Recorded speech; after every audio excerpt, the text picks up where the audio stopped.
Thank you. As our discussion is now concluded, we will adjourn the closed session and reconvene in open session. I don't know. Hold on one second. There's a clarification question. Yes. You have to vote for the budget as a whole. Can you vote no for parts of the budget? We're doing the budget conversation later. Okay. We're just voting Yes. in closed session. There was nothing discussed outside of. Okay. Just want to make sure. Okay. So we are now Apologies. going to take a roll call vote, and I ask that each member indicate their agreement with the following. To the best of my knowledge, during the closed meeting, the only matters heard, discussed, or considered were those matters lawfully exempted from open meeting requirements under the Virginia Freedom of Information Act, and only those public business matters as were identified in the motion by which the closed meeting was convened. Thank you. And for this, we do need a roll call vote to confirm. So Mary Stella, if you wouldn't mind getting with that. Ms. Bushu? Approve. Mr. Cardwell? Aye. You said aye. Mr. Crawford? Proof. Mr. Delandro? Proof. Ms. Dorsch? Ms. Drake? Aye. Mr. Flowers? Mr. Jordan? Aye. Thank you, Ms. Reinhardt. Mr. Watkins? He's absent. Thank you. Yes. Thank you. I just wanted to take a moment to check in with our remote participants and make sure, feel free to unmute yourself and let us know if you have any questions or comments before we move forward to the next agenda item. This is DJ Jordan here. Cardwell, I'm fine.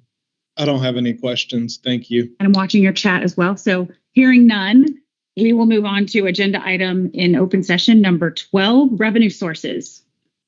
Mr. Pitter. Chair, just start a couple of quick things. I intend this slide deck to really just be a point of reference that people can refer back to. So that being said, I'm going to move through a lot of information in a very quick. So you'll see later when Shannon takes you through the budget, we're using a financial planning window today at 7.75 billion. This pie chart shows you the breakdown how what makes up the funding sources for that 7.75 billion of expenditure. Also, it's important to note this is from when we started through FY31 when we complete the capital projects program. There's over 40 different sources of funding, and so I'm not going to pie chart the 40 sources with the slivers. So took the liberty to put them into 7 different categories, and we'll go through each one. So first one is our dedicated Virginia Passenger Rail Authority revenues and our enabling legislation. We were dedicated certain funds coming from the Transportation Trust Fund. That's about $170 million a year over the next 6 years on average. And in addition to that, the other source that considered VPRA funds, there were some legacy rail programs when Passenger Rail Authority was created, and there were balances of funding that moved over about $400 million.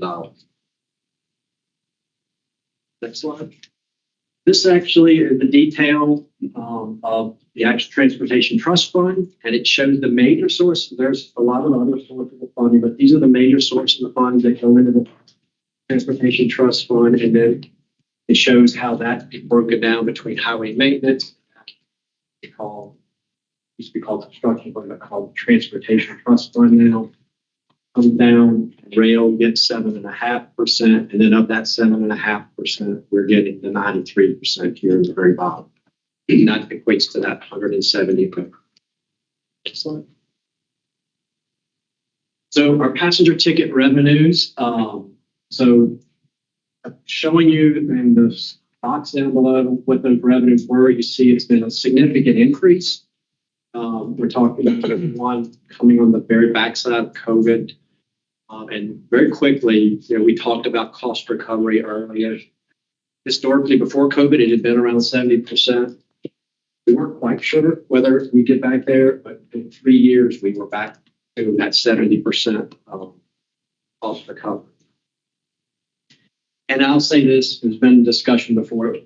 Every 2 weeks, Jeremy Lau represented earlier, Jeremy and his team, my team, we meet with Amtrak. And there is a lot of work going into trying to balance the revenues that, the fares that we charge, because there's a whole, it's sort of like airline pricing where it's a tiered structure.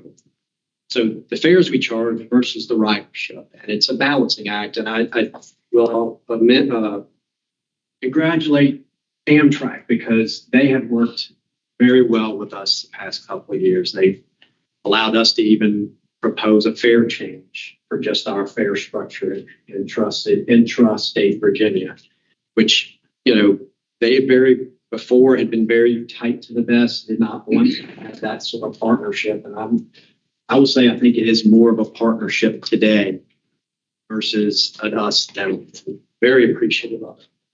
Moving along. So the next piece is $821 million worth of debt. And, we have I-66 inside the Beltway as a source that basically being allocated by Commonwealth Transportation Board through an agreement for that facility. There's a flow down agreement that's been signed by NBTC, EDOT, and DRPT. And DRPT, I guess that agreement actually transfers to us. The other financing is taking our Amtrak ticket passenger revenues, and that's about $210 million. The next couple slides, I'm going to talk a little bit more in detail about these two sources. So the I-66 originally was going to be about $1 billion of proceeds going to our initiative. And after COVID, traffic patterns changed. We're down to $578 million in our plan today. The debt will be issued by the Commonwealth Transportation Board. VDOT will lead that effort. We're working with them. They've been very cooperative. We've started that effort. A tier one, there's several levels of studies for the toll and revenues to get to what the level of financing is. Eventually getting to investment grade. We've done the tier one study. We're getting the tier two study, I believe, beginning here in January with PDOT. So a lot of work's going to happen. It's really a 2.5-year effort. We're going to get a credit facility through Build America Bureau at USDOT, and to go through that process of doing those toll and revenue studies, and then the process of working with Build America. It's about 2.5 years. So June 27 is our temporary planned time for that. This debt will not be a liability of this organization. It will be a liability of Commonwealth Transportation Board. It will be financed through the tolls off of I-66 inside the belt. Next slide. Passenger ticket revenue. So this is an innovative approach to leverage debt. Our dedicated Commonwealth rail funds that I spoke about just a moment ago, we're not allowed in our enabling legislation to leverage those for debt. So we're not allowed to issue debt against them. As a result, and the reason for that is the Commonwealth did not want our debt to count against their debt limits. As a result, when we were putting Passenger Rail Authority together, that the idea came up of carving off the passenger revenues and just saying, can we take those out to the markets and issue debt against them? And we've done some work with Build America Bureau to see if a TIPIA facility might do. And they pretty much said, since we didn't have complete control over the fares, that it probably wouldn't work with them. So at this point, we're looking at municipal markets. Moving to the next slide, please. So, and I think the biggest thing to say here, when we did this, we put $210 million in our financial plan day one from this source. We were very conservative. We only used the 6 trains that existed at that time, not the 13 trains that we're going to end up with in 2031. So only the revenues from those 6 trains were utilized, and it's a very conservative approach. So when you take all 13 trains, that's paying out the revenues.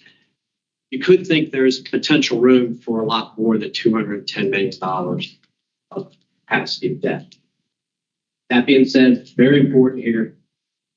If we do this, we have to make sure that dedicated Commonwealth Rail funds can cover our operational costs, the total cost of our business, and cover the maintenance costs on all the assets that we've acquired and we're building.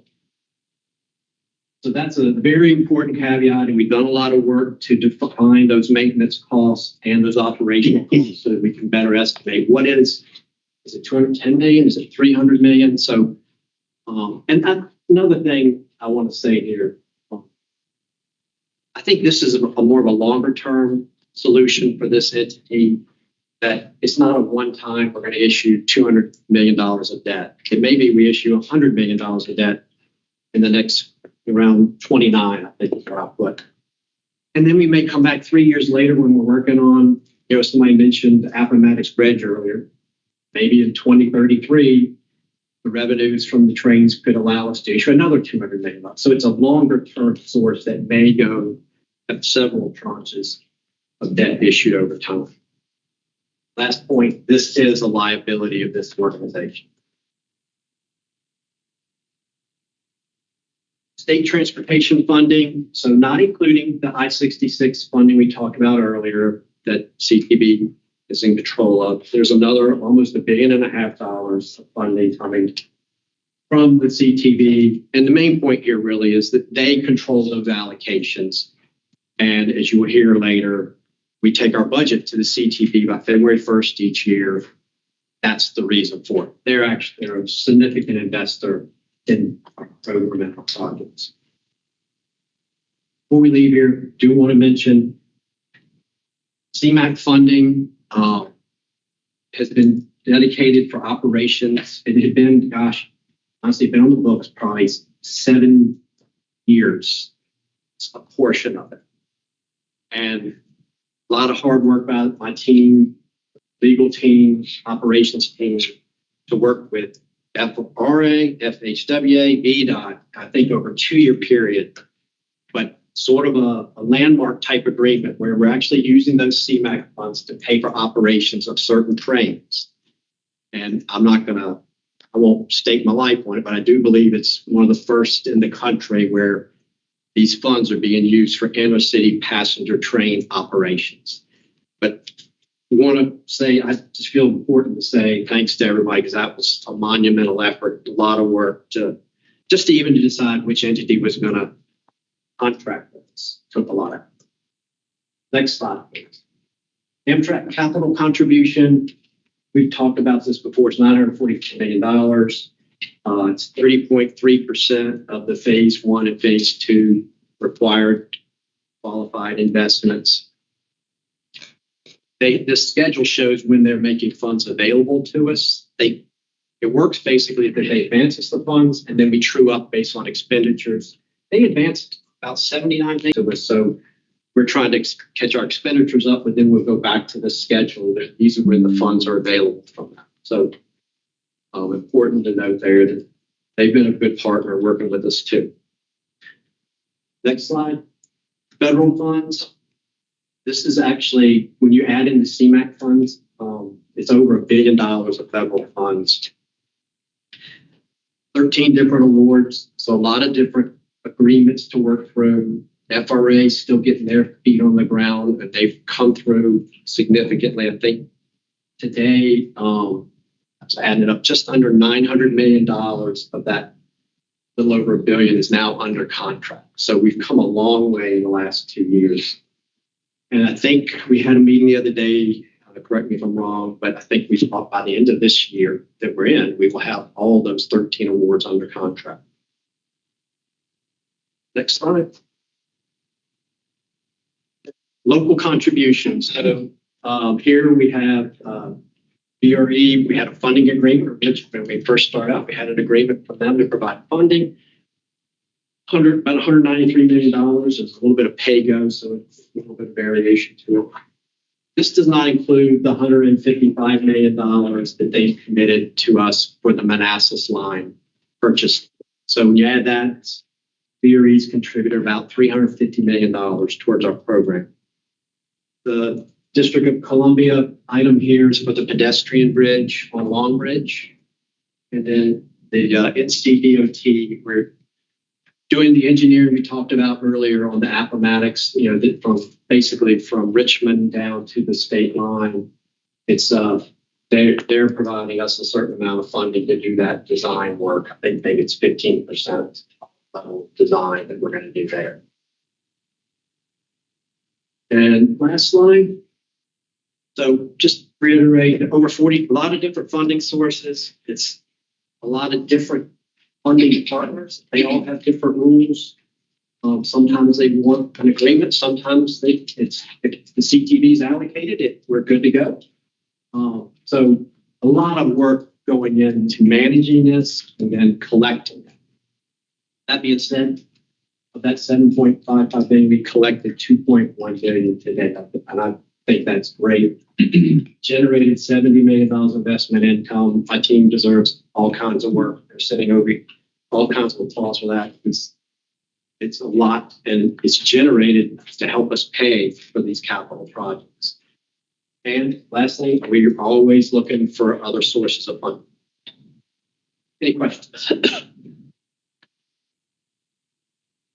I'm going to ask a really stupid question.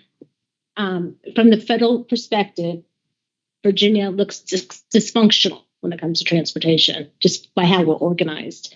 So you said the CTB gives us money. Where do they get that money? So Commonwealth Rail Fund, that chart I showed earlier, fees, charges, taxes, as part of its sales taxes that all the citizens of Virginia pay. So they have that money. Priority transportation, they take insurance premium taxes and dedicate it over to transportation. The TPB has that money. Yes. And then they have the authority to allocate it as they see fit. Correct. They use a 6-year planning process to allocate out over a 6-year period. Yeah.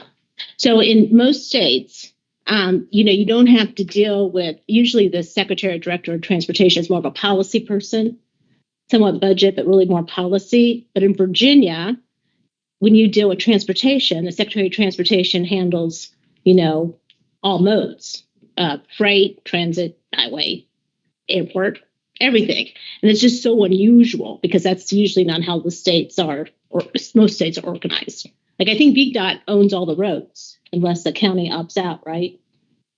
I believe so. Yeah, I think they own all the roads unless the county opts out, correct? Yeah, I'm pretty confident that's it. So. Yeah.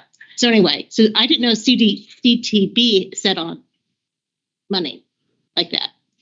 Yeah, I don't know if I'd say they sit on the money, but they have Authority. They have Yeah. authority To allocate. Yes, Yeah. pretty much. Yeah, that was interesting. And as you saw from that chart earlier, we're just a small piece. Yeah. That 170 billions, way down the chart. I always thought they were just more of a governance sort of entity, but They control all the allocations, and that's why Steve and Shannon says budget. We hired by February 1 to give our budget for their approval each year because they are giving us a lot of funding. It's also important to remember to note also too that the CTB is also the receiver of the state's federal highway apportionments too, right? So what you just described were all the state resources, but then the federal resources also come to the CTB as well. oh, so those go to VDOT. No. So the CTB receives the state's apportionments from Yeah, the FHWA, Right. as well as then the CTB receives the state funds that come from the various user fees. That's right. It's interesting. I didn't realize that. Any other questions? Thank you, Mr. Pittard, and thank you to your entire team for all their hard They're work. pretty. Very yes, it's very influential. Now, moving on, we are going to receive a presentation from Ms. Terry that's going to prepare us for a vote on the FY26 budget. Unless you got all these guys. So it's interesting about our state DOT secretary.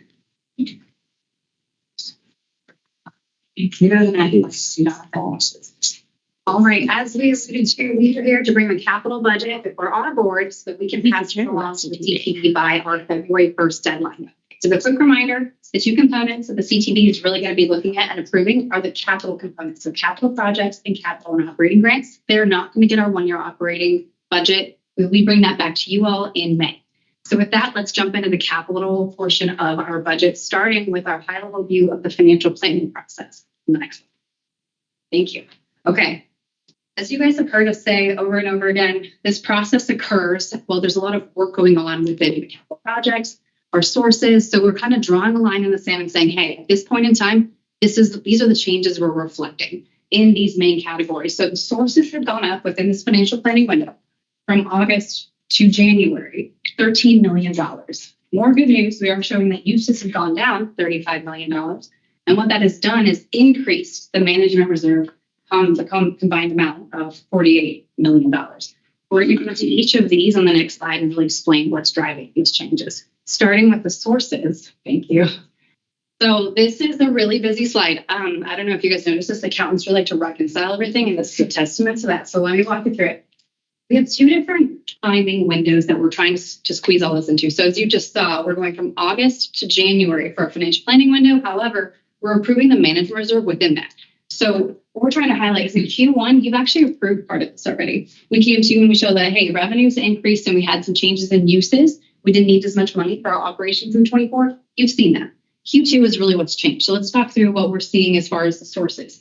So we've had an $11 million increase. Most of that's related to our grant awards. So we got a Chrissy grant on Staples Mill Station. We got an earmark for ETRIC planning. And then we also were able to work with DRPT to reallocate an old grant to be able to use this for survey work. So that was great to be able to put that funding source back into our plan. So another increase. If you add up the blue, the sources, that's our $13 million of increase in sources. The changes in uses, we're going to talk about that on the next slide. And then what you can see here, that $30 million management reserve increase is what you've approved in November. And then we have another $18 million that we're going to ask you all to approve today. So now we're done with our reconciliation exercise. Let's go on to the uses side, which I think everyone is more interested in here. Okay, at a high level, what this is showing is by budget component, what are the overarching changes? We like to classify them this way so you can kind of see what's really changing in the overall plan of the projects. As you can see, most of what we're seeing is that's net base budget changes. This means the project's already in the plan. We're just showing some changes, and that's what we're going to walk through. There's one new budget item. Obviously, it's minor. We're seeing changes in all the budget components with the exception of I-95 corridor. So on the next slide, thank you, we're going to go through the capital budget changes. So first, Western Road Corridor, Cambria platform and Radford layover. As you guys know, DJ mentioned this and Mike mentioned this, we are at final design on this project. We have refined this cost estimate specifically on the parking lot. There are additional retaining walls and stormwater drainage that we have to do as part of this project, so we're updating this to that final design number. The next section and the other capital projects, this is all good news. So all of the money coming into the plan here to be able to spend relates to grant awards. So we have that ETRIC station planning, so we're bringing in that earmark so we can go ahead and expend the dollars within the budget. The next two are related. They're both at Staples Mill State of Good Repair. We previously had the match money in this platform improvements line, but we need to move it down so we can expend it within that specific project line. We also brought in the FRA money to that line, bringing it to that $13 million budget. Last section here for the capital portion is the capital and operating grants, really minor changes here. So we have the VPRA pass-through grants. As you know, we administer these grants on behalf of VDOT for VRE, so some minor changes are reflecting. And then now that the NS agreement is executed, we had to update the NS track access fees to align to that agreement. So that rounds out the capital budget changes. So the last section here, this is really what's driving the decrease that you saw in the uses. So as you know, we're not bringing a one-year operating budget to you right now, but in order to do our financial planning process, you have to forecast out the operations because it's a huge chunk of what we expend at VPRA.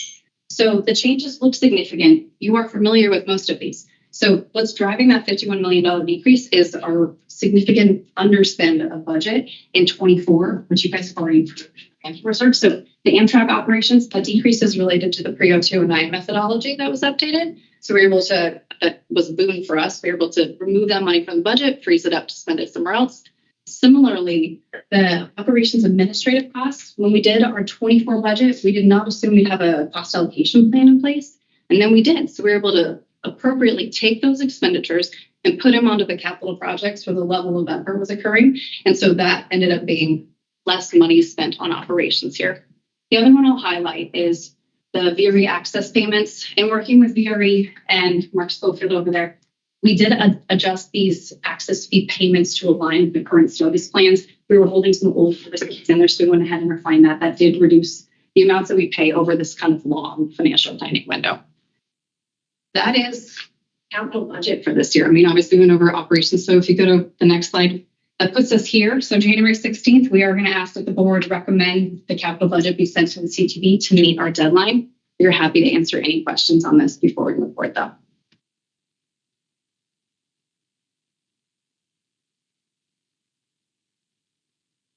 Questions?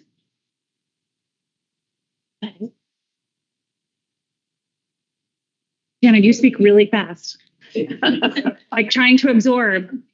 Make sure I don't have a question before we move forward. Ms. Dorsch, did you have a question? Are we looking for a motion to? Yes, we're looking for a motion to approve the FY26 capital budget for submission to CTB. So moved. Second. Second, all in favor? Aye. Any opposed? Any abstentions? Mary Stell, would you ensure we have a roll call for our virtual participants?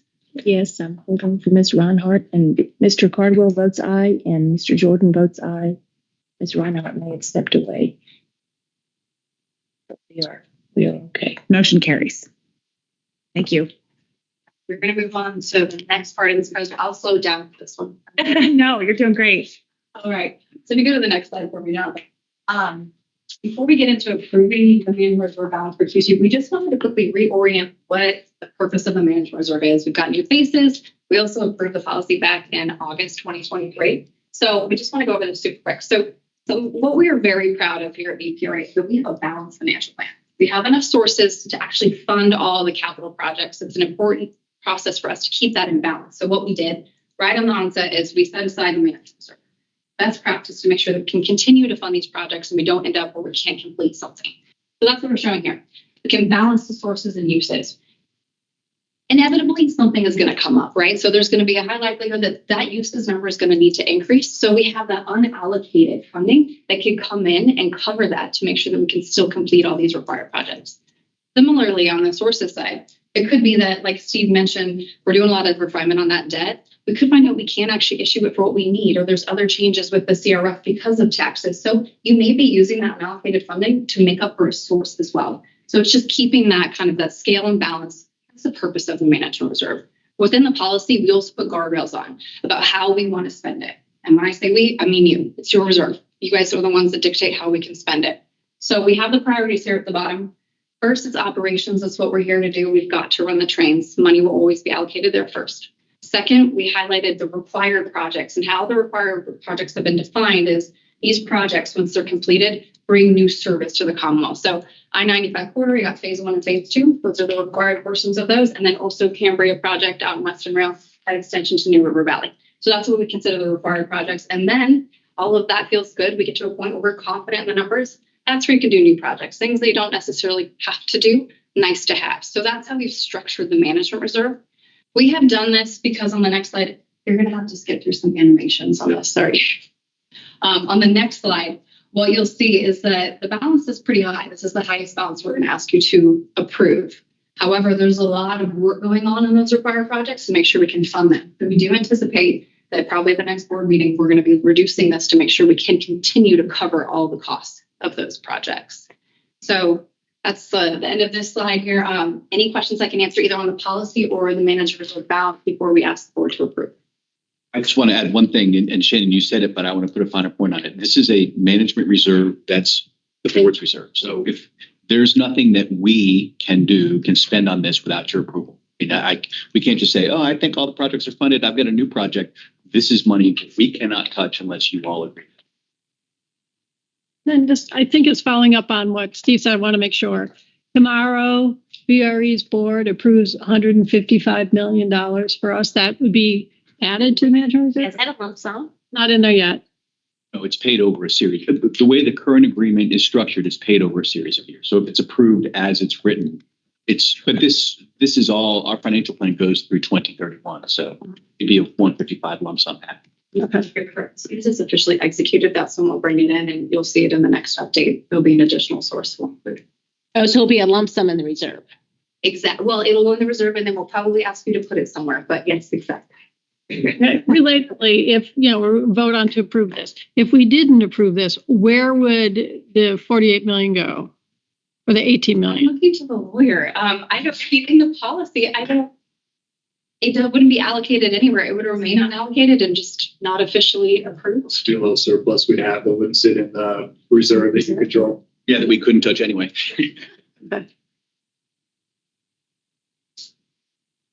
Thank you, Ms. Perry. Any further discussion or questions? At the risk of going too far in this, the reason why we do this is, to your point, Ms. Dorsch, if you all didn't approve that 18 million, the proposal would be that one of you would say, hey, instead of adding that 18 million to reserve, I'd like you to add it to this, or I'd like this study to take place. I mean, it would have to be allocated somewhere. It wouldn't just sit in the ether. But the reason we bring it to you to approve is for that. Hey, if you've got a different or better use for it, this is the conversation we need to have. Or that different or better use could still be considered, but the funds from which we draw it would be the management reserve, right? Under the procedures that are already in place for using that fund. Shannon, I said that right. Are you looking for? Thank you. Yep. Do I have a motion to approve the management reserve? So moved. Second. Thank you. All in favor? Aye. All opposed? Aye. Any abstentions? All right, so would you check the roll call for our remote participants? Yes, can you tell me who seconded it? Mr. Flowers. Thank you. I wasn't. Yes, sorry, Ms. Dorsch. That's okay.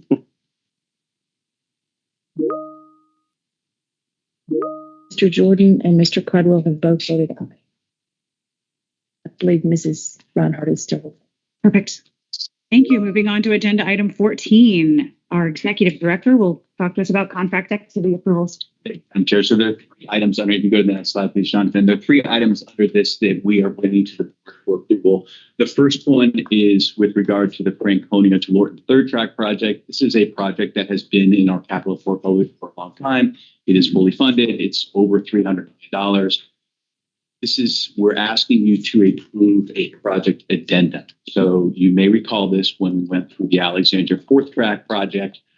We have a PAN agreement, a project authorization notice with CSX. CSX is doing this project for us. We agree, we have a PAN with them, this authorization notice that takes us through the design work. Once we are comfortable with the design and they are comfortable with the design, we then do a project addendum, which allows us to, if you go to the next slide, allows us to have them do the early works. So those were just pictures of where the project is. It's a 6-mile project. I think we've all been through this before. What it allows us to do is you all approve the addendum, you authorize me to sign it, and then once that addendum is signed, it allows them to start procuring the construction folks. It allows them to do some of the early work to include tree clearing, et cetera. And it just sets the roles and responsibilities. It's a straightforward agreement. It was sent out ahead of time. We're asking for you to authorize me to sign that and actually begin the project. It's fully funded in the budget. We can't, if we were going to spend any more than what was in the budget, we'd obviously have to come back to you all. It's a project that right after fourth track, you'll see construction moving on. It's the third track from Franconia south to Lorton. Any questions? Do I have a motion to approve the Franconia to Lorton third track project addendum? So moved. Second? Second. Thank you, Mr. Flowers. All in favor? Aye. All opposed? Any abstentions? Estelle, would you check the votes for our remote participants? Yes. Mr. Jordan is aye. Ms. Reinhardt. I haven't got Mr. Cardwell yet. Okay, he got it. Thank you. Motion carries. Just did. Excellent. Thank you very much. So the second request we have for you is to reauthorize the VPRA funding agreement. In the August meeting, we presented the whole Manassas line deal. Part of that Manassas line deal was a commitment of $55 million from VPRA to give them certain rights that we talked about in August. You all gave me the authorization to sign that agreement.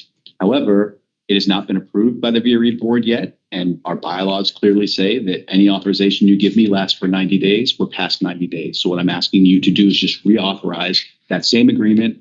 Terms haven't changed. It's everything we've talked about. VPRA board is considering it tomorrow. Assuming they approve it, I'll be able to sign it within 90 days. I move for extension of the authority. Second. Thank you. All in favor? Aye. All opposed? Any abstentions? Estelle, you want to check the votes for our remote participants? Yes, ma'am. Mr. Cardwell is yes. Mr. Jordan is yes. Ms. Reinhardt hasn't responded yet. Thank you. And again, for our remote participants, at any time, if you want to unmute yourself and ask a question, please do not hesitate to do so. But that motion carries. That's a question. We make these decisions, but then we never know the outcomes until 4 months later. But by then I kind of forget, with all due respect. Is there any way that we can be informed, like make sure VPRA comes forward with their money tomorrow? So what's Friday? Is that your board meeting's on a Friday? Really? Just drop us a note and say It was approved. just let us know that, VRE or whatever. That would just be really helpful. We can do that. And we'll do that tomorrow. And then you'll also see it in the January executive director's report, assuming it happens. It'll be one of the highlights. Yeah. Okay. Yeah. But yes, we'll happily. That would be great. Yeah. Thank you. Okay, and then the third thing we're asking for is the Longbridge South package. I was supposed to brief you on this, but Mr. Costner came to me and said, you're just going to be turning over your left shoulder and saying, did I say that right, John? Did I say that right, John? So they've asked that they give this presentation, and I nod. So Mr. Costner, who's the VPRA director of Ed and Michael Westerman are going to help us as well. Good afternoon, everyone. I'm Chair, Board members, Thank you. Executive Director, attendees. Thank you for giving us some time at the end of a very long board session. Mhm. We will move through it quickly. Very excited. This is good news. We are presenting today on the Longbridge South contract and package that we, just as a quick reminder, this is my core duties. I will present on just a quick rehash of what we're doing. Mr. Costanuke will take the procurement activities, and Michael Westerman, our counsel, will go through the core tenets of the contract. However, it's a good day. We're in a good place. We've spent a lot of hard time and thought getting to where we are today with what we believe is a really sound, negotiated outcome that we will put before the board for approval. And Longbridge South package, just a quick primer. It encompasses items 1 and 2 on the slide there, which are the main bridge crossing elements across the Potomac River. It starts in the Arlington side in Virginia and extends to the Longbridge Park there, where it touches down that purple bar. So it is a double track rail bridge and an adjacent pedestrian bike bridge. Just as a quick reminder, and of course, we started this process, the formal RFP process, since February, and John will reiterate that. And we're here today where we are briefing the board January 16th, looking for approval of the contract. So if there aren't any questions about the nature of the project and its general geography, I will turn it to Mr. Kostovic.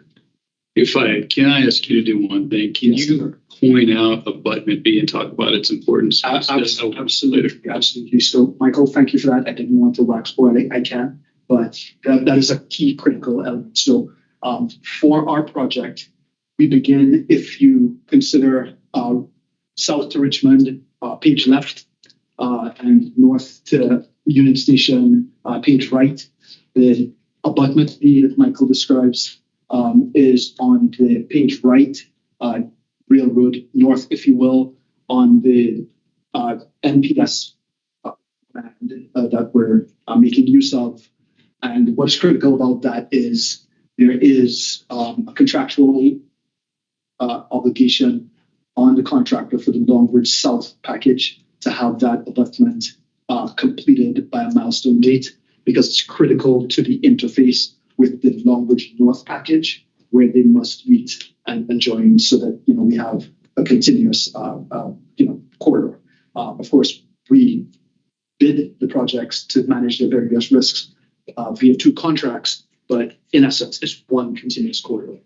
So that element has been addressed in our contract. Michael will discuss that also. Thank you. Right, thanks. You mentioned it's been a long, exciting, and rewarding procurement process. I actually was looking at pictures on the fund note when we started this back in January 2023. We did a industry day, and I did not have a beard. When I was showing some of my team and my wife, next time you see me, I might not have a beard again. So, but we did just want to remind the board, some of y'all have been along with us for the whole ride. Like I had said, it's been a long and exciting and rewarding procurement. We've been doing board briefings as we progressed along with the procurement. It started back in 2023 when we were updating the board on just the project itself. At that time, we were looking for your approval when we were awarding the PMSS contract to help us start this procurement. And it's just along the way, as we've been progressing, we've just been updating the board. So we just wanted to drop some reminders in here. Some of you have been with us, some joined later. If you recall the last board meeting in November of 2024 behind closed doors, we went into greater detail about the procurement and the preferred proposer. And we shared with y'all some of the details. And at that time as well, we did remind you that we would come to the board today seeking approval. So we just wanted to provide a recap of this long and exciting procurement process for Longbridge South. To get into some of the details, a quick high-level reminder of what we talked about in some of those updates. It was a two-step procurement. We did the RFQ where we identified and shortlisted qualified firms. That was back in 2023. We also had the RFP, which we provided to the shortlisted firms, and that allowed them to submit their price and technical proposals. And that was in 2024 in February. VPRA was lucky. We received compliant proposals from each of the shortlisted firms. One of those was a joint venture comprised of Trumbull Corp., Fay S&B USA Construction, and Backman Heavy Civil. They go by the joint venture name of Longbridge Rail Partners, and they are the preferred proposer. We also had a compliant proposal from a joint venture, Archer Western Trailer Brothers, and that was comprised of Archer Western Construction, LLC, and Trailer Brothers Incorporated. Now, I just want to put a note here for the preferred proposer, Longbridge Rail Partners. They are a joint venture comprised of Trumbull, and then it's Fay S&B USA Construction. Now, I noticed this morning that you will see in certain materials, they have a business marketing name of Fay S&B USA Construction. And if approved in some marketing materials, and if there was any press releases, you may see that name. But the actual entity is Joseph P. Fay Company, and that will be what you see in the resolution and the actual agreement itself. We did want to remind the board today as well, if the board approves, VPRA will be looking to award the resulting design build agreement to the preferred proposer, which is the joint venture of the Longbridge Rail Partners. And as a reminder, we will pay a stipend of $1.5 million to the unsuccessful team. With some of the key features of the agreement, we'll turn it over to Michael West. All right, thank you. Okay, so a design build agreement that the board will be asked to award to the preferred proposer that John just went over. So what are some of the key features of the design build agreement? Well, first of all, everybody who learned about the North Package Progressive Design Build Agreement, structurally, it's very similar. The real key difference between the Progressive Design Build on North and the design build here is here we have an actual lump sum price on the day we award the contract. On the Progressive Design Build, we did not. As you heard earlier, we go through a de-risking process, pass 2 and then pass 60% design, which is when we use an independent cost estimator on North, and we negotiate the final price from the construction contractor on North. Here, it's a more traditional design build agreement where we have today a lump sum price from the winning offeror that is embedded and hardwired into the contract, and that's the price we expect to pay for construction. That price can go up. How can it go up? It can go up in 2 different ways. One, just like on our Longbridge North project contract, we have 17 defined relief events, 17 tightly defined relief events. If one of those things happens, protect the design builder, they can come back to us and ask for more contract time and for additional compensation. That's different than the industry. In the industry, typically a design build agreement says anything beyond the design builder's control, the design builder can come back to the owner and ask for additional money. But we've highlighted to this board before, when we do our design build agreements, we take a different approach. We try to tightly define those scenarios where design builder can come back and ask for additional. The other way it can go up is you've heard this already today, there's a 180-day scope validation period starting when we issue the notice to proceed, which should be in a week or two after we sign the contract. There's a 180-day period where the contractor gets to go on site, validate the documents that they're provided during the procurement, validate the field conditions, find all the things that they could not have known about during the procurement. The things that weren't baked into this $695 million price, they get one chance to come back to us and say, here are all the things we found. Again, they have to be things they could not have known about before. So we'll likely have a claim at the end of that 180-day period that we'll have to negotiate with the design builder, which could make the lump sum price go up. The beauty of this regime is after the scope validation period, the risk flips. Design builder can no longer come back to us and say, oh, the field condition is different than what we learned about in procurement. Or there's a differing site condition that we could have learned about during scope validation, but we didn't. At that point, design builders foreclosed from coming back to us. All the things it can learn about during the 6-month period where it can validate the scope. In addition to the lump sum price, there's a $30 million allowance. That allowance is a discrete bucket of money that we set aside.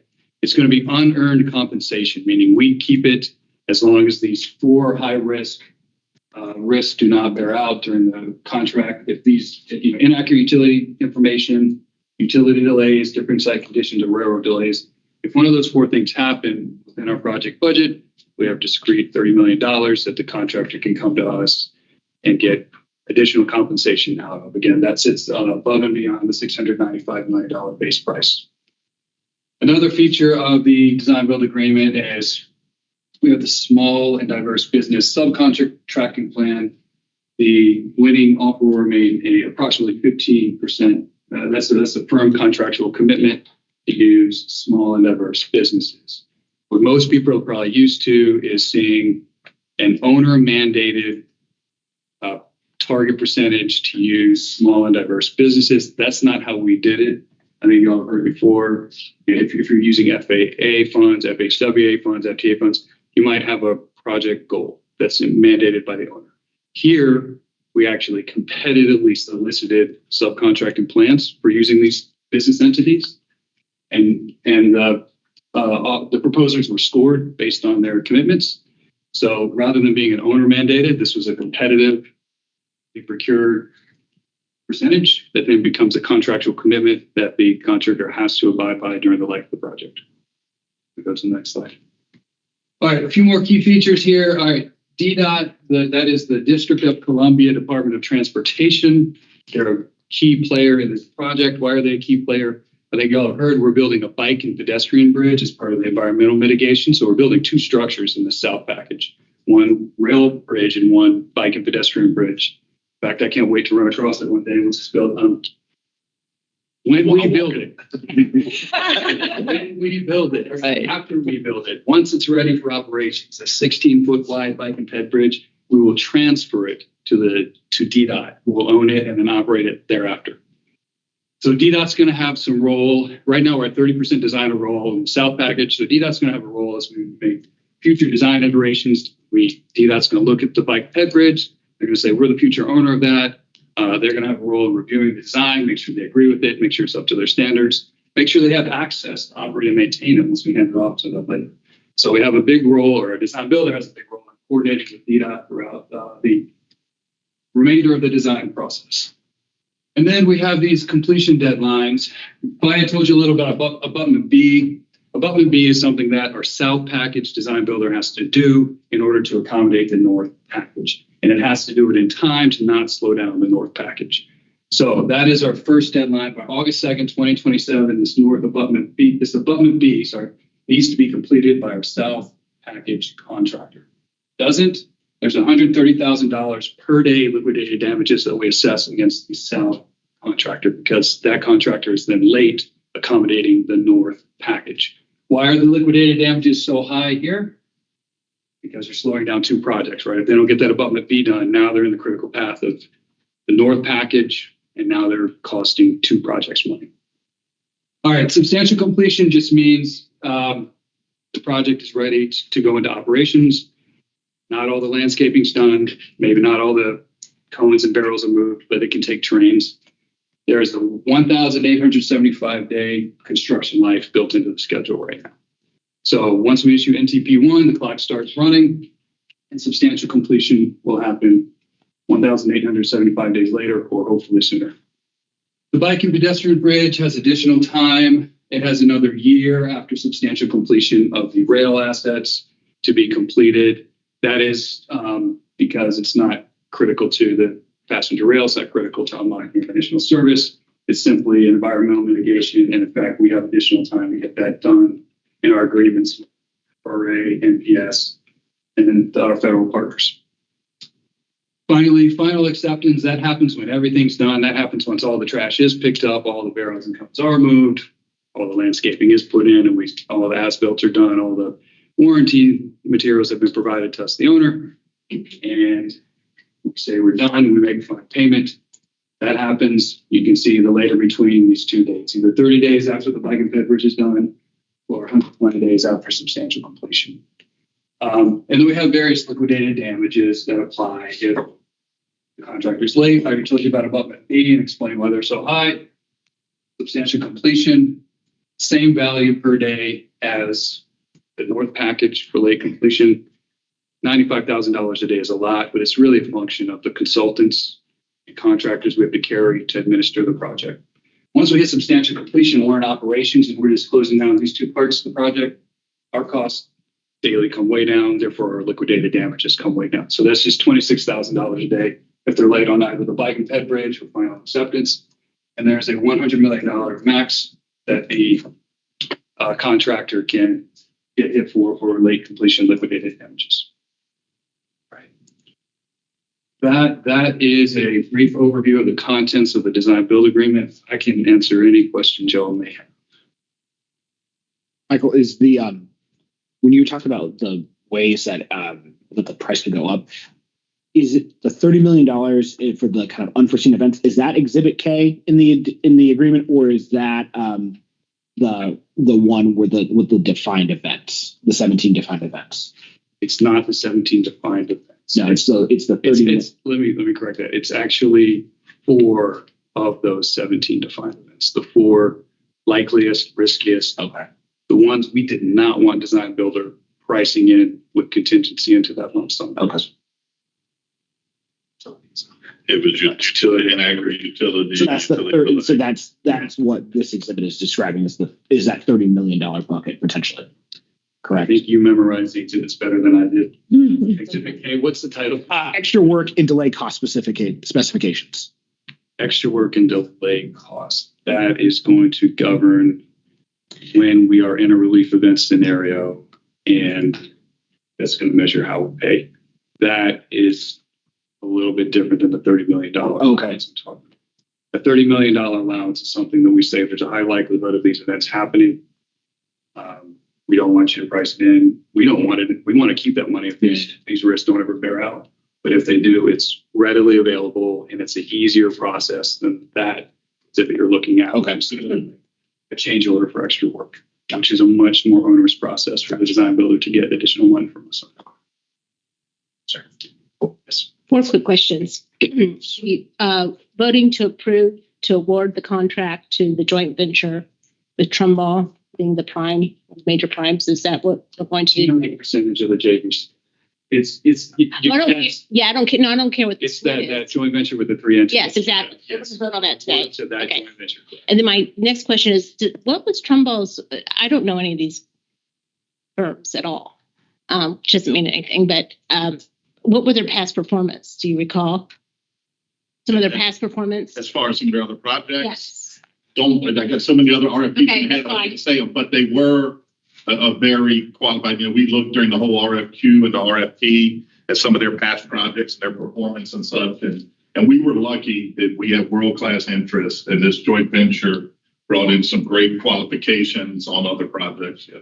Yeah, Mr. Fisher, just to add to that, good question, because the good thing about going design build and alternative delivery, we didn't have to incur a low bid scenario. Mhm, right. There may have been non-qualified or non-responsive type firms. So qualifications were vetted. Okay. Financial capacity as well, which is probably why they did the joint venturing to ensure that they had enough I margin. just was more curious about their past performance, like what other bridge work have they done and so forth. And that was so long ago. Yeah, that's okay. That's okay. But it was a dimension that was vetted. Right. That they had to prove that they've done Yeah. similar equivalent projects. Bridge work. Bridge work. Yeah, okay. And thirdly, did I hear you say we paid a $1.5 million stipend to Archer Western? Yes. You haven't paid yet, but we plan Yeah. to pay. Did we do that? Did we do that the same for Long Bridge North? No, and the reason is Yeah. that being a progressive design build, it took much less effort and money to prepare a proposal for a progressive design build. They didn't have to come up with a full price that they committed to at the time. It's a pretty light lift to get a proposal in the door for progressive design build. Here, this was a proper traditional design build. The team spent significant money getting the proposals together. And what you never want is a competition field of one. So in this case, we had two, and you need competition. No, I agree, but I've been a part of a lot of DBs, and I don't ever remember getting a stipend. That'd have been nice, but because it is a lot of work. I know what time. I mean, it's tons of work. Yeah, but so it's starting to become more common. I would say Okay. VDOT's used it a good bit on their mega okay, projects. that may be true. Yeah. Kind of the model we followed. Okay. And then my last question was, oh my God, I forgot. I should have wrote it down. I'm sorry, that's not been important. Those are the, oh yes. So when it's all, I know you've told us this several times, but I just want to make sure I get this because somebody asked me last week, a citizen asked me. So when we build that extra bridge, we own the bridge, and CSX owns their bridge. Correct. That's what I thought. Thank you.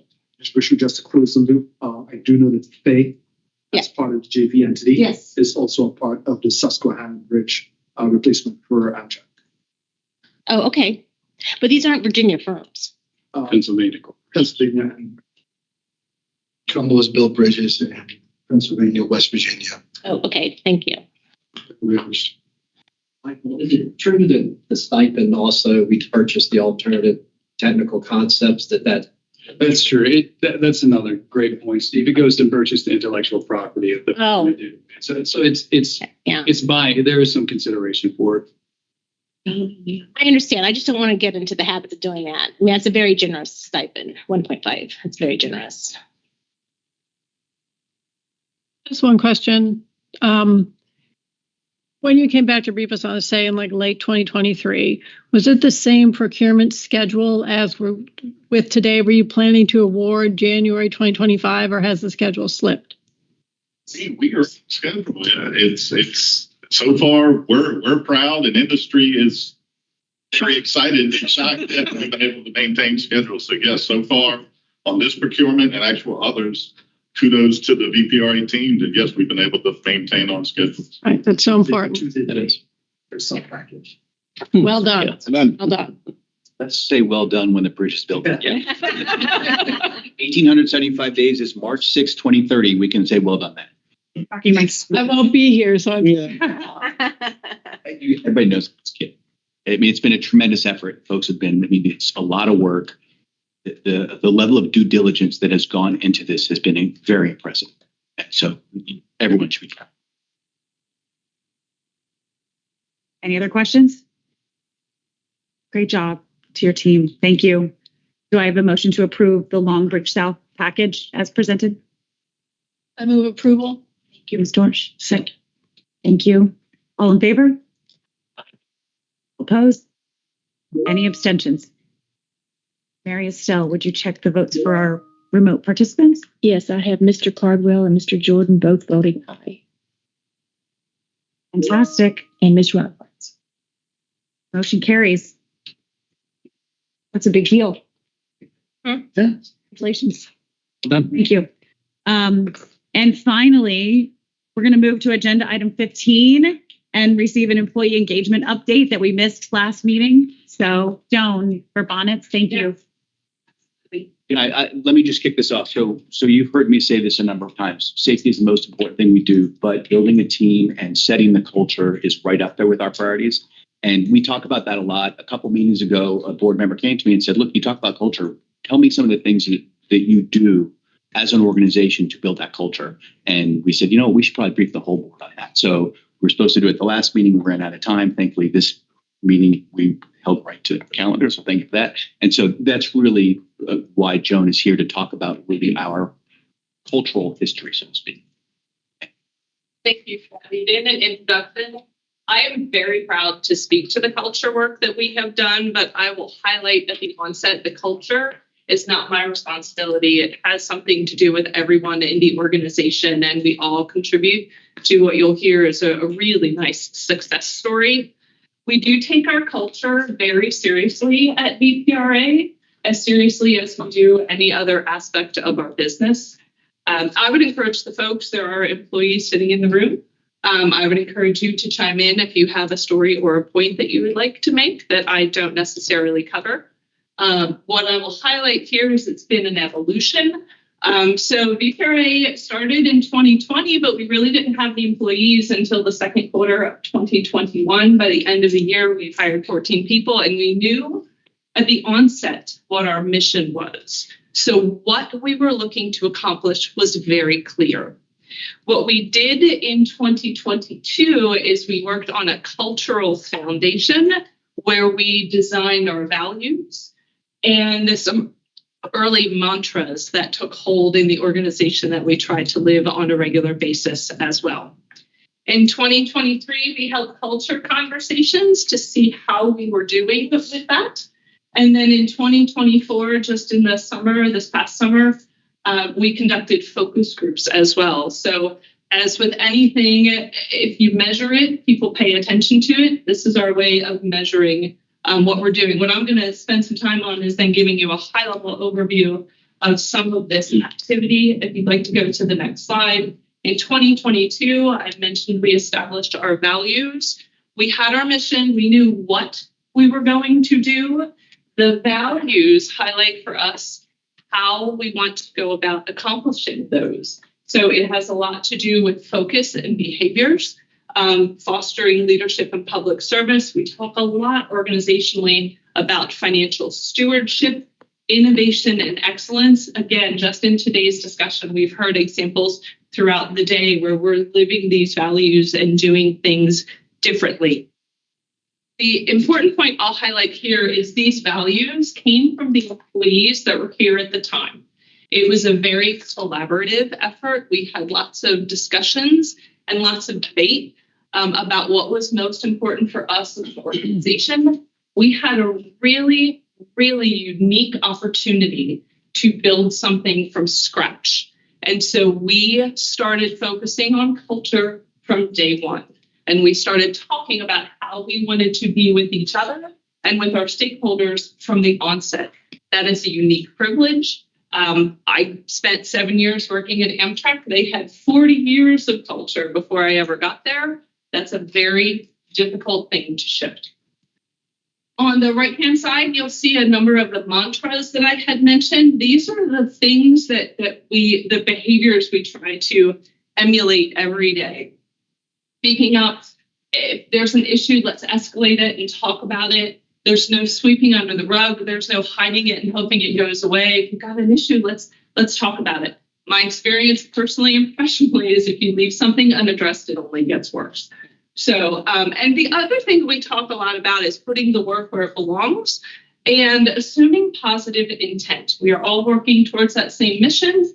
We all have clarity on how we're going to work with each other. And so assume even if someone says the wrong thing or the tone's a little off, assume positive intent and then talk through it to make sure it doesn't fester and become a bigger issue. Next slide. In 2023, as a part of this employee engagement evolution, we held individual interviews. So met with 40 people that we had on staff at the time, asking key questions like, what is your ideal work environment? What does that look and feel like? Asking questions like, what have you seen work really well in other organizations so we could perhaps duplicate that?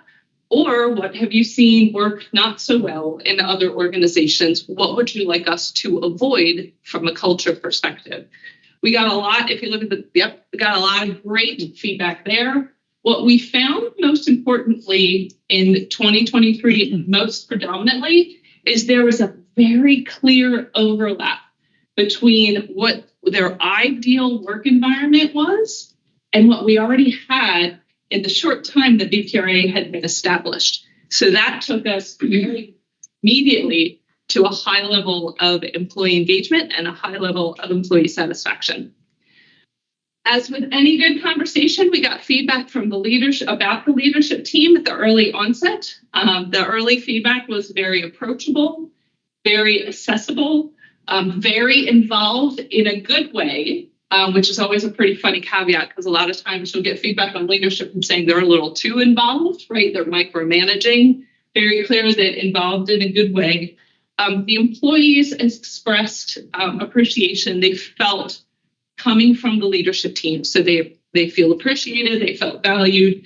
They got good kudos on the contributions that they had to the organization, and also started to comment at this point about the transparency.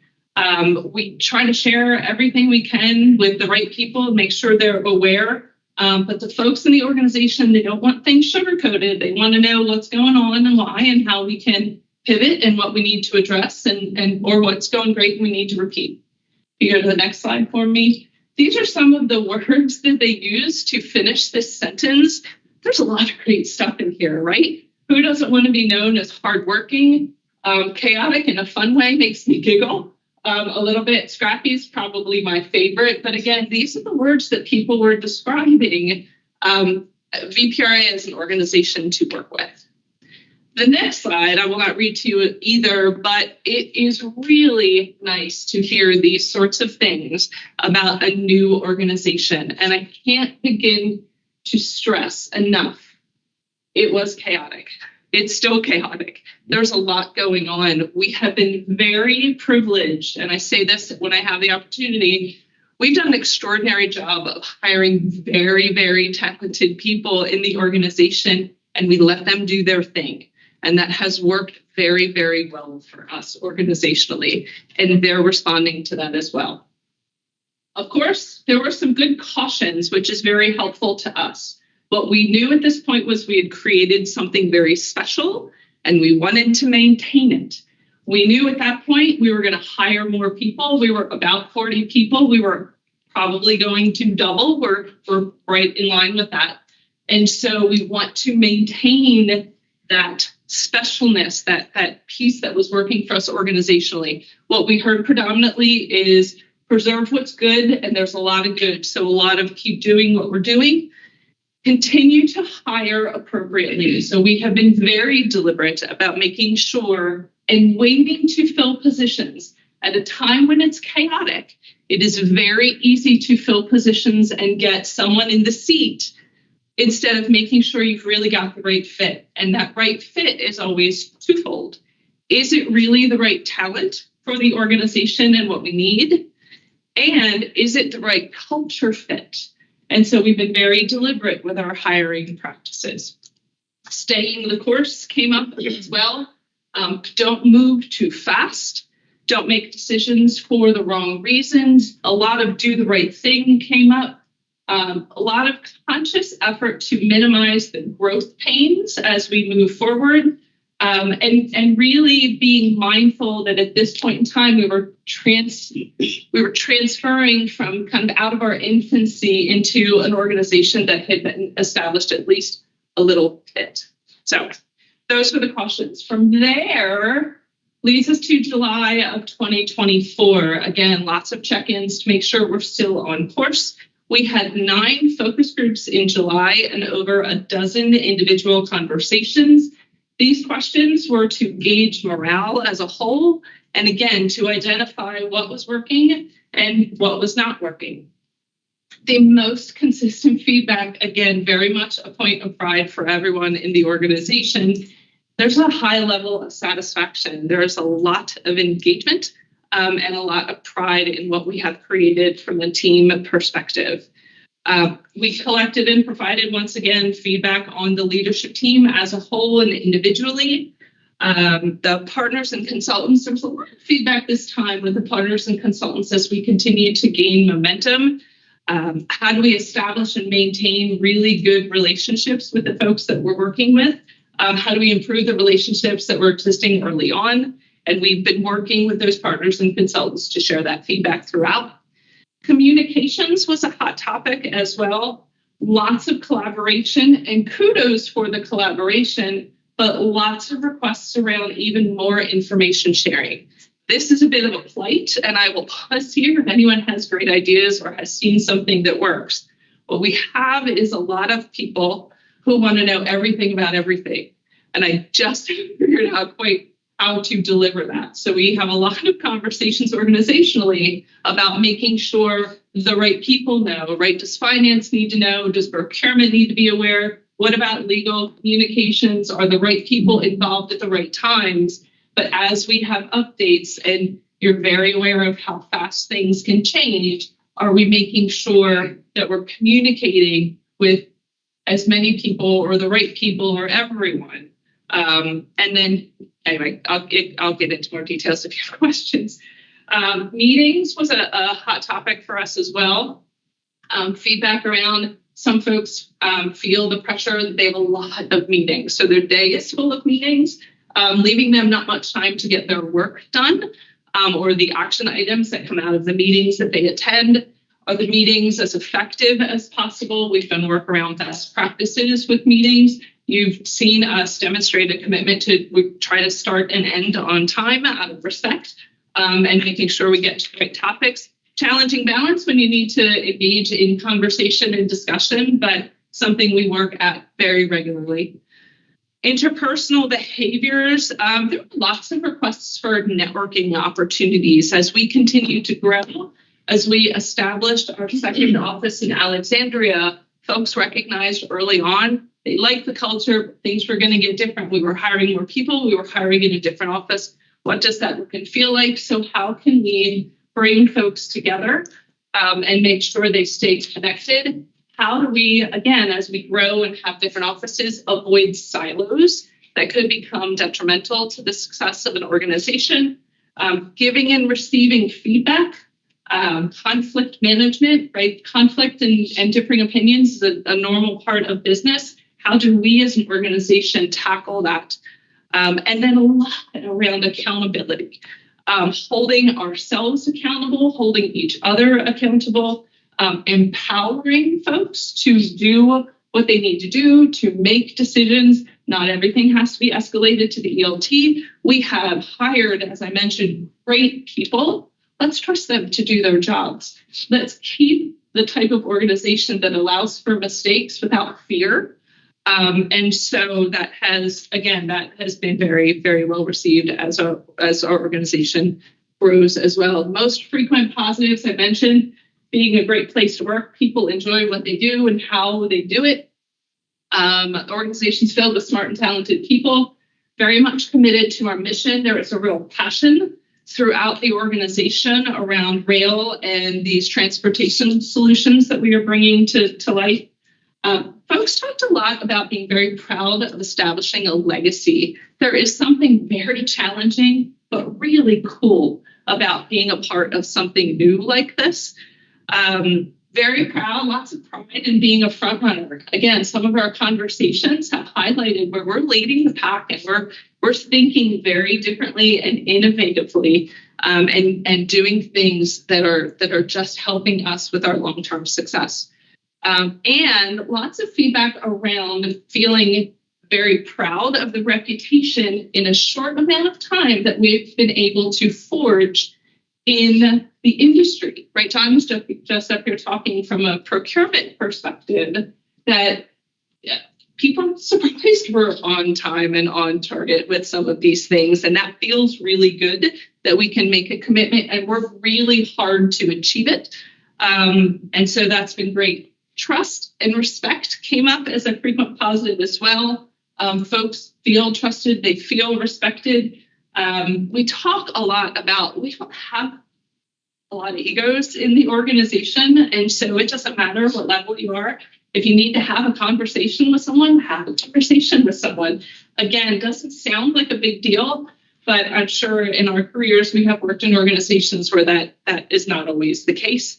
Employees feel very much like they can approach the leaders for a decision, for an opinion, for a thought, and certainly bring each other together and collaborate in very good ways.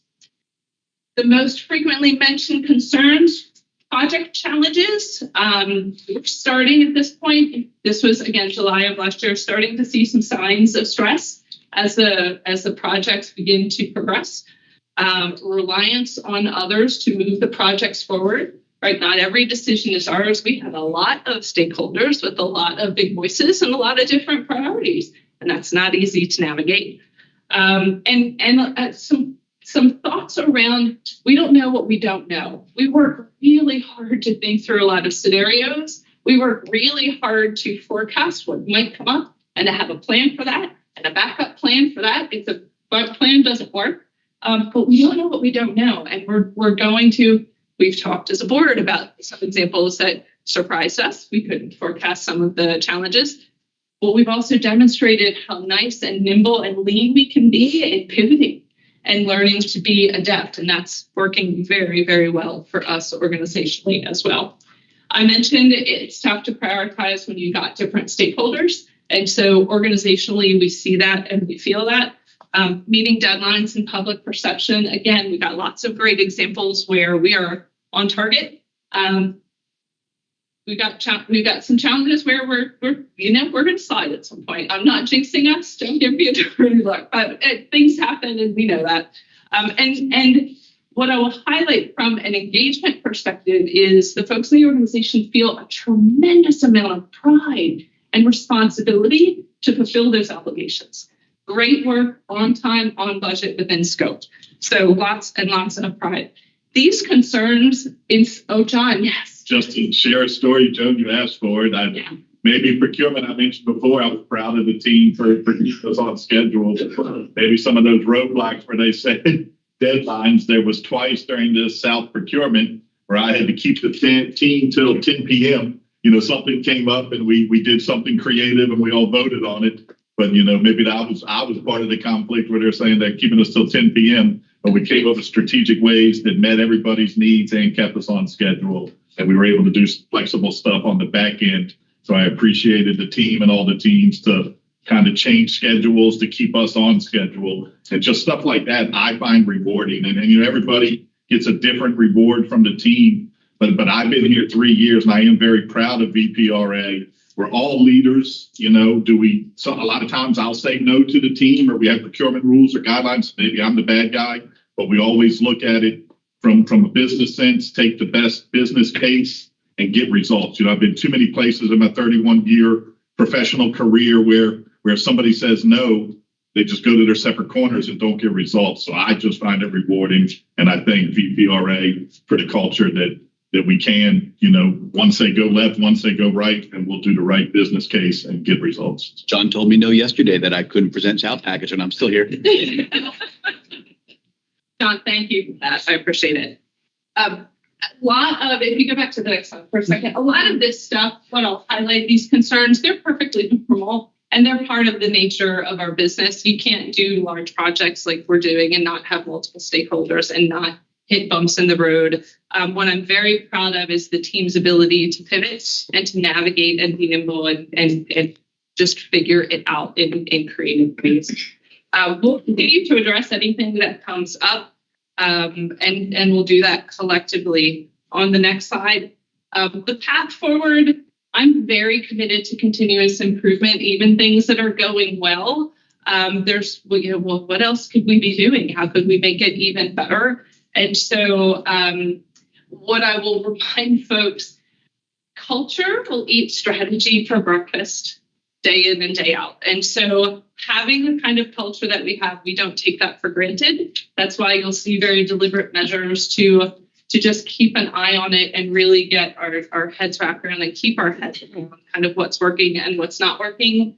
The concept of psychological safety is something that we hold near and dear, and really everything around, if you're familiar with the term, it has everything to do with people feeling comfortable raising their hand and saying something that may be different or innovative or a new idea, and they do it in a way where they're comfortable. They're just comfortable saying something that is perhaps an unpopular opinion or a new idea. Psychological safety is rooted in trust and respect. And I do firmly believe that's part of what's helping VPRA as an organization with its culture is there's a lot of trust and there's a lot of respect already. And so the psychological safety to raise your hand and say, something's going sideways, let's figure it out, that happens. And that's really good for us organizationally. We've got lots of action items, focus group items that we continue to review and implement. We're constantly looking for things that could be better. It's interesting. I love this stuff and I will geek out over it. But what I will tell you, I was so bummed not to present in November, but it did give us the opportunity of a new story. So we had an all-staff meeting. We have an all-staff meeting every other month. And in December, we had an in-person meeting. And towards the end of the meeting, we had a Q&A session. And it was open for people to just ask questions. And as I sat back and I kind of watched the conversation unfold, I was so filled with pride because the conversation was, this is a great place. This is a great place to be. And I appreciate this person's candor, and I appreciate this person doing the right thing for business, even if it meant we had to stay out till, stay at work until 10 o'clock at night. It was just it flowed naturally, and it was just a build on of people feeling a great sense of pride. They feel like we're holding folks accountable appropriately, but we're looking forward to the construction piece, but we're really proud, really engaged, and really it's really something special. So I'd be very happy to field any questions that you have, or if there are comments from other folks in the room, please feel free to chime in. Fayed, thank you. I just wanted to add to John's comment about 10 o'clock sessions. Yes. Being a recipient of John's 10 o'clock okay. Yeah. we were willing. And so to John's point, I would use this forum to give kudos to our teams as well, because no one individual got here. We did it as a team, and we actually bonded together as a team. A lot of people canceled voluntarily their vacations, understanding that we were in this one-time unique season with our procurements to get them done. And we certainly, recognize those things, but it just went that far. And this was of their own volition. People felt obligated to hit our deadlines and really, get certain missions. I appreciate that. And if I had on this one, I just remembered too. I don't want to sound like the most terrible guy that I can't see this, and I wasn't like that, but it actually came up, an unknown emergency came up, and the person felt terrible. And they were like, how can we still meet the deadline? And the whole group got together. We decided to stay to 10 to help somebody with an emergency. So that's a great example where I'll highlight again, one of the things we talk about a lot is assuming positive intent. Procurement wouldn't keep us here until 10 o'clock at night unless it was really important, unless it was really necessary. And so it's not a frequent ask. It's you've got a great team rallying around each other and really laser-like focused on the projects and the appropriate delivery. I have one. Sorry, from our remote participants. They're welcome to chime in themselves, but they're commenting in the chat. And Mr. Cardwell says, I feel fortunate to have worked with Joan and this team in my work. I've seen so many great and not so great cultures. This is a strong group. Well done. Please share this comment with the team. So I'm doing that. And Ms. Reinhardt echoes, in my short tenure, I would concur, Victor. Thank you. Appreciate that. Yeah. You said Thank you. I don't we know had if our I first can be heard. in-person meeting in December. Yeah. We benefit from people going back to work. VRE is seeing an uptick of ridership because people are coming back to work. To the office, please. Yes, exactly. Yes. Thank you, Cynthia. I'll take that. Sensitive about, Yes. yeah. I mean, it's AWS, as we know, they are literally, I know for a fact, firing people. So for clarity, first in-person meeting, so we have folks in Richmond and folks in Alexandria. Right. And folks in Alexandria Came here. Like, so sometimes we do, the leadership team is here, sometimes some of us are in Alexandria. This was one where we got everybody in the same location. It's not a situation where it's the first time people have actually left their homes and come into the office. Yeah. But what is the policy? Are people required to come to the office? Yeah. Either in Richmond or Alexandria? Okay, good. Yes. So I have just a question about, you talked about hiring for culture. Can you describe kind of like, how do we assess that, right? And actually, what would you say is that, is the hiring for fit, right? What is the kind of person that we are looking for when we do that? And then I had another question about personnel. Okay. Absolutely. So probably the best way we assess for culture is in the interview panels. So we do panels as opposed to one-on-one interviews. It can be a time drain, but the investment is very important to make sure you've got more than one person's opinion. So interview panels, we've got structured interview questions as well that help us assess that. And then we engage lots of people. I'll give you an example. So Mary Estelle does a great job with all of the board work, but she also helps us a lot from a scheduling perspective. If you're familiar with recruiting efforts, you get a sense even before they come into the first interview, how they work with folks based on how they work with Mary Estelle. And so Mary Estelle's opinion as the person who's the initial point of contact matters very much to us. And so it's both kind of direct and indirect ways. Kim Coleman is here. She is our director of HR. Feel free, I'm not going to put you necessarily on the spot if you have anything to chime in, but yeah, I feel pretty good about the hiring practices. The interview panel makes a big difference. You've got multiple. We also, in a lot of cases, do multiple levels of interviews as well. Does that help? Yes, it does. The other question I had is that, and this might be actually something for maybe the Personnel and Compensation Committee, but I didn't see, we haven't talked about succession planning yet. Mm-hmm. All of you in the ELT, right? Once we accomplish all of these big things, right? Yeah. That will be a feather in your cap, right? And eventually will not be with VPRA forever, right? And since we've been so intentional about getting people in, how do you all think about succession planning within your respective organizations, within the authority? Is that defined or is that over the horizon?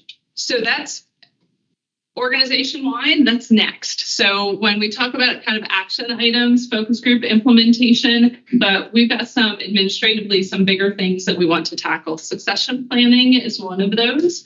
Looking for both internal and external talent. An employee engagement survey, an online survey that offers a level of anonymity that some of us didn't, right? Just in case there's some, I have a feeling we're a pretty honest group with each other, but we've got some other initiatives. Succession planning is one of the things that we're slated to tackle in a more formal way this year. Okay, great. And look, that's a big challenge. And that's actually something that one of the many things that keeps me up at night, because industry sees, wow, look at Austin, got us done on time. That is unprecedented. I want you to come work for me. And when you have talented people, a lot of people want those talented people. Yeah, right. Exactly right, DJ. I mean, No I think more that's praising Jerry. yeah, right. But this is open session, right? exactly. But it's important, right? Because I think for us as this group, right, has to think about that. Is that because you all been so successful? Is that how do we think about that, in this group and making sure that the authority stays successful. We're not impeding anyone's one specific growth. Yeah. Darren, one of the things also that I'll add that has worked for us is when I say we hire that talent, we're looking for whatever expertise we need in that role. A lot of times you don't have to have rail experience, right? You don't, because then you start narrowing your group. Yep. So the expertise in whatever position we're hiring you for, plus the right culture fit, right? Are you going to assume positive intent? Do you have examples where you've worked collaboratively? We can teach the other stuff, right? We can introduce you to some of the rail. Again, position specific, but that's worked to our advantage as well. Wonderful. Thanks, so. Comment. And I thought you were trying to say something before I speak, but I was just going to add that we require our panels to be diverse in gender and race to give everyone a fair shake. So if I, once Mary Stowe does the phone screens, we do the intake meetings with the managers. If I see that the panel is not diverse, then I will approach those managers. And I appreciate the fact that our managers are open enough to receive that feedback and they understand that it's for the cause, not just, for show. So we just want to make sure that as we're consistent in our interview practices and that we're giving everyone a fair shake. Great point, Cam. And thanks for this report out. I think it's very valuable, and I'm glad you didn't have it in November because I wasn't able to attend in November. So this is excellent. I just wanted to say a couple of things. I think the goals that you've set here and the intentional effort in terms of building that culture, especially a culture of cohesiveness as you build the staff in Alexandria and the staff here in Richmond. I don't know how, yes, return to the workplace has its value, but we know that virtual work is here to stay. And it is certainly more cost effective for people to engage remotely when you have two staffs in different places. I have a staff in Boise as well as one in DC. Our virtual engagement is very, very important and very intentional.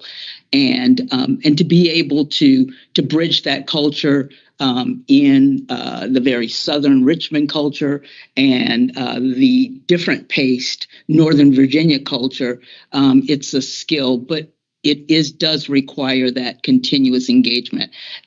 All of that is to say, I'm really excited to see what you're doing, because even though other companies may court you with more money, other incentives, the fact that you have a place that you love coming to work every day, many times that trumps those other more seemingly tangible things that people might find more beneficial. So thank you for that.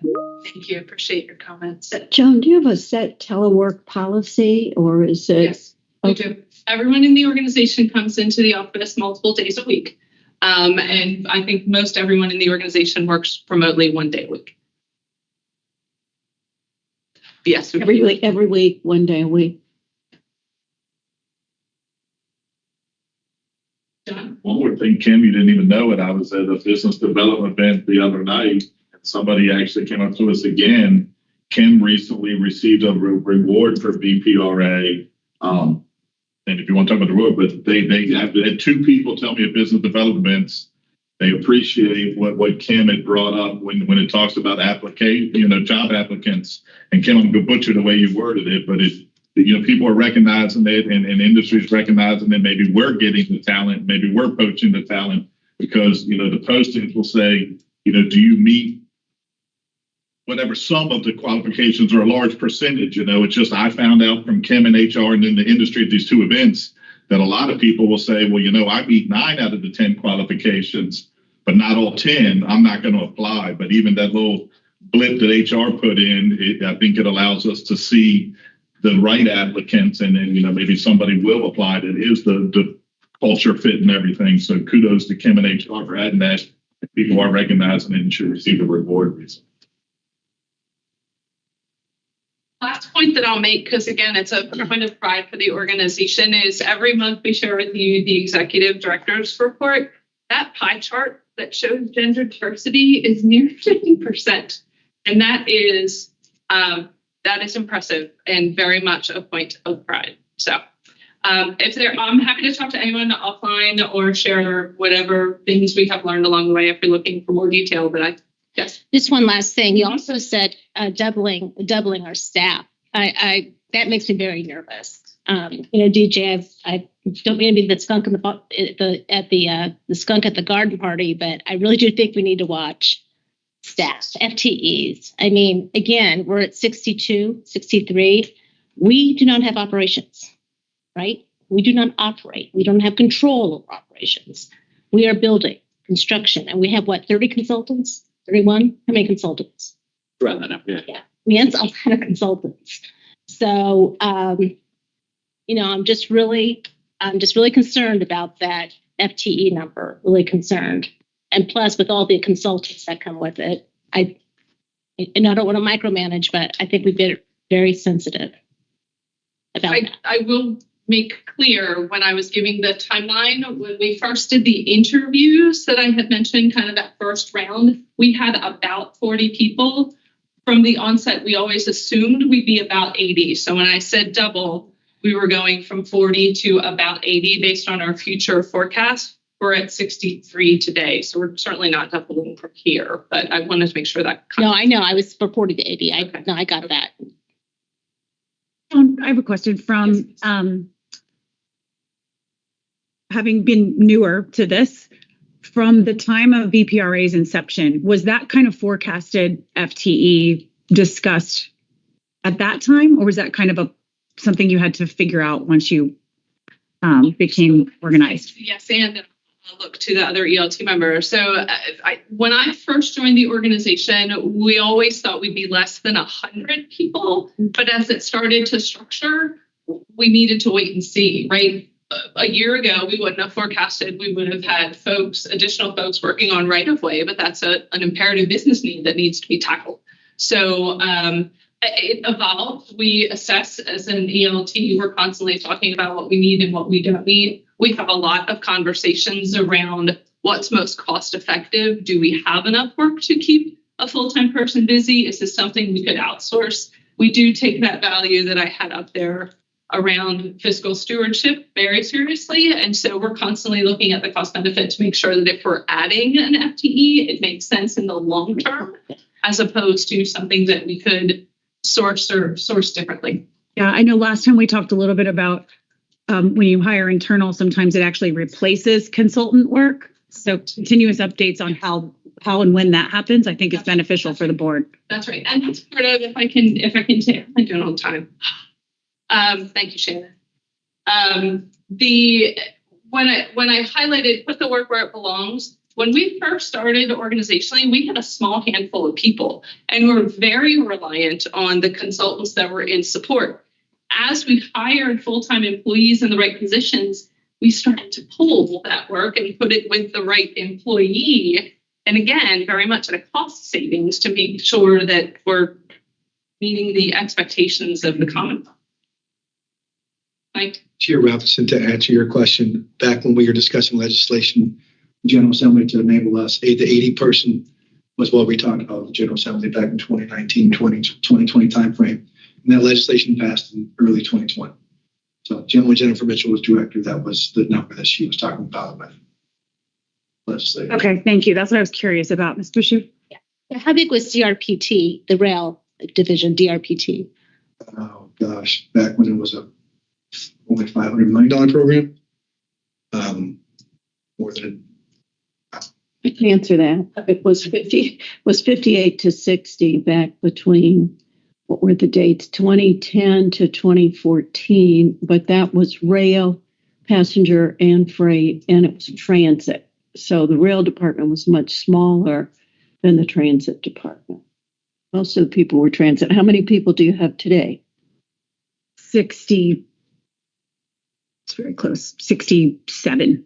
Okay. And then you do still have, I always thought that was odd. And even Jay Facette agreed with me that we had freight rail over here and rail plan over here. And then this over here that we have the two. But it did strike me odd when I first came on because I knew your numbers were so high and you were just built, like Sandy says, not operating, but. Who did the state rail plan? Who does it? Did VPRA do it? No, we do the state rail plan. Oh, DRPT does it.